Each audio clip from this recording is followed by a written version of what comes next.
छत्तीसगढ़ के भिलाई में एक बड़े ज्वेलर ब्लैकमेलिंग का शिकार हो गए। इस ब्लैकमेलिंग में महिला और उसके पति ने 2 करोड़ से ज्यादा रुपए वसूल लिए थे। ज्वेलर महोदय ब्लैकमेलिंग का शिकार इसलिए हुए क्योंकि वो कुछ ज्यादा ही रंगीले हो गए थे। रंगीले इतने कि उनका एक वीडियो बन गया था और आप समझते हैं कि किस तरह का वीडियो ज्वेलर महोदय का बना हो। आपको ये भी बता दें कि मामला भी ताजा तरीन नहीं है। ब्लैकमेलर ज्वेलर महोदय को करीब 5-6 साल से रगड़ रहे थे और जब हद पार हुई, मतलब वसूली की जब हद हो गई, तब ज्वेलर महोदय ने पुलिस के पास जाना उचित समझा। पूरा किस्सा क्या है, कौन है ये ज्वेलर महोदय, पुलिस की इसमें क्या भूमिका है और किस तरीके से ज्वेलर महोदय ब्लैकमेलिंग का शिकार हुए और उसके बाद क्या क्या हुआ, वो पूरी जानकारी हम आपको इस खबर में देंगे। स्पर्श मल्टी स्पेशलिटी हॉस्पिटल अब गैस्ट्रोएंटेरोलॉजी की सुविधा के साथ आपकी सेवा में, साथ ही दे रहा है एम्बुलेंस के लिए टोल फ्री नंबर की सुविधा 180030911616। स्पर्श मल्टी स्पेशलिटी हॉस्पिटल, एक एहसास अपनेपन का।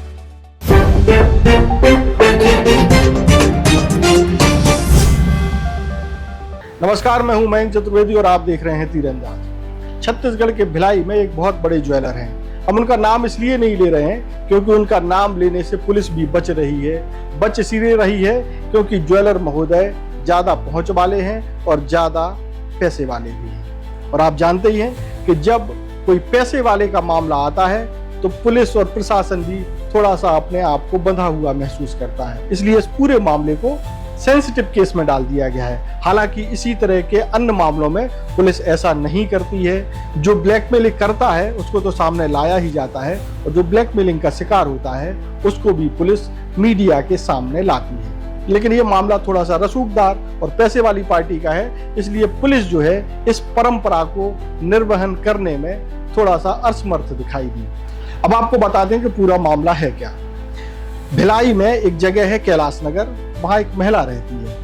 उस महिला की पहचान इन बड़े ज्वेलर महोदय से किसी तरीके से करीबियां बढ़ती हैं। महिला की और ज्वेलर महोदय की करीबियां बढ़ने के बाद कुछ बातचीत होती है, वीडियो चैट भी होते हैं, वीडियो पर बातचीत होती है। चैटिंग के अलावा घनिष्ठता होने के बाद दोनों की बातचीत होती है, यानी ज्वेलर महोदय की और महिला की चैटिंग होती है और वीडियो कॉल भी होते हैं। इसी दौरान महिला वीडियो में बातचीत करने के दौरान जो वीडियो कॉल हो रही होती है उसमें कुछ अश्लील हरकतें करती है और अपने कपड़ों को भी हटा देती है, ऐसा बताया जा रहा है।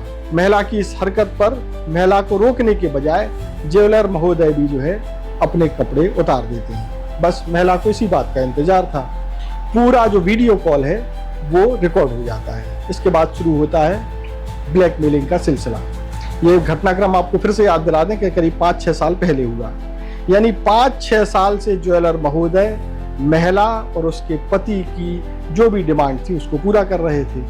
और डिमांड का अंदाजा आप इस बात से लगा सकते हैं कि जब पुलिस ने इस मामले में वसूली शुरू की तो करीब 2 करोड़ रुपए पुलिस के हाथ लगे हैं। सोने के रूप में, गोल्ड बार यानी कि सोने के बिस्किट के रूप में, गाड़ी के रूप में, घर के रूप में 16 लाख से ज्यादा रुपए कैश मिला है, 25 लाख से ज्यादा रुपए की एफडी मिली है।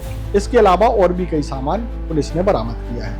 यानी 4-5 साल तक ज्वेलर महोदय ब्लैकमेल करने वाली महिला और उसके पति का शिकार होते रहे।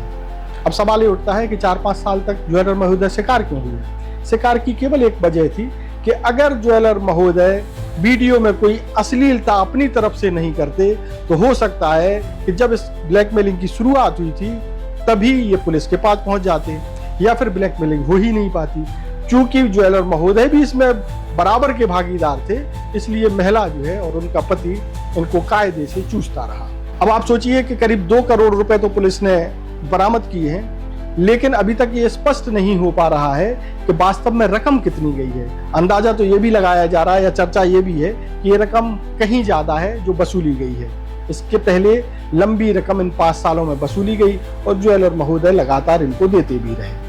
अब ये तो हो गया मामला ब्लैकमेलिंग का और पुलिस ने पकड़ लिया। हालांकि चर्चा ये भी है कि पुलिस ने महिला और उसके पति को पहले ही रडार पर ले लिया था और आज जो है उसका खुलासा किया।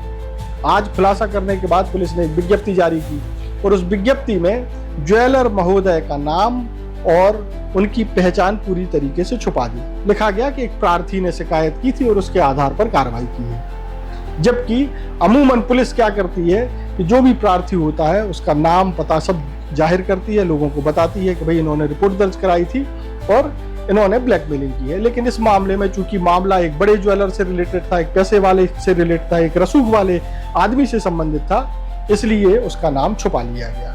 इस मामले में पुलिस का कोई भी अफसर मुंह खोलने के लिए तैयार नहीं है।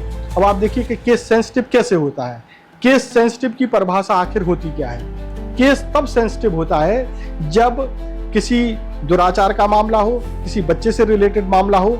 उन मामलों में आरोपी का या शिकायत करने वाला का नाम छुपाया जाता है। लेकिन इस मामले में ऐसी कोई बाध्यता या ऐसी कोई चीज दिखाई नहीं देती जिससे इस मामले को सेंसिटिव केस में डाला जाए, यानी कि इसकी एफआईआर भी छुपा ली गई। अमूमन एफआईआर को ऑनलाइन देखा जा सकता है, लेकिन इस मामले की एफआईआर आपको कहीं दिखाई नहीं देगी। कुल मिलाकर के रसूखदार थे, गलती भी की थी और फंस भी गए थे, इसलिए उनको बचाने के लिए पूरी पुलिस प्रशासन जो है एक तरीके से एकजुट दिखाई दिया। किसी ने इसके बारे में बोलने से इनकार कर दिया। लेकिन ऐसे ही अन्य मामलों में पुलिस की कार्रवाई या पुलिस का व्यवहार इस तरह का नहीं होता है। वो प्रार्थी और आरोपी दोनों के बारे में डिटेल देती है।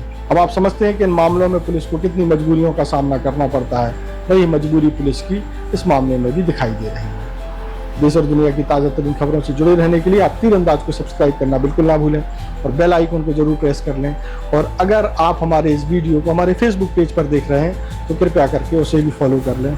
जाते जाते आपको एक और चीज़ बता देते हैं कि जब मामला रसूखदार और पैसे का हो तो बहुत सारे मित्र, सखा, सहेलियाँ बन जाते हैं। नमस्कार। खुश है तो कोई खुशी मना ले, छोटा बड़ा केक मंगा ले, संगम में मिलता है बढ़िया केक, संगम में मिलता है बढ़िया केक। तीरंदाज।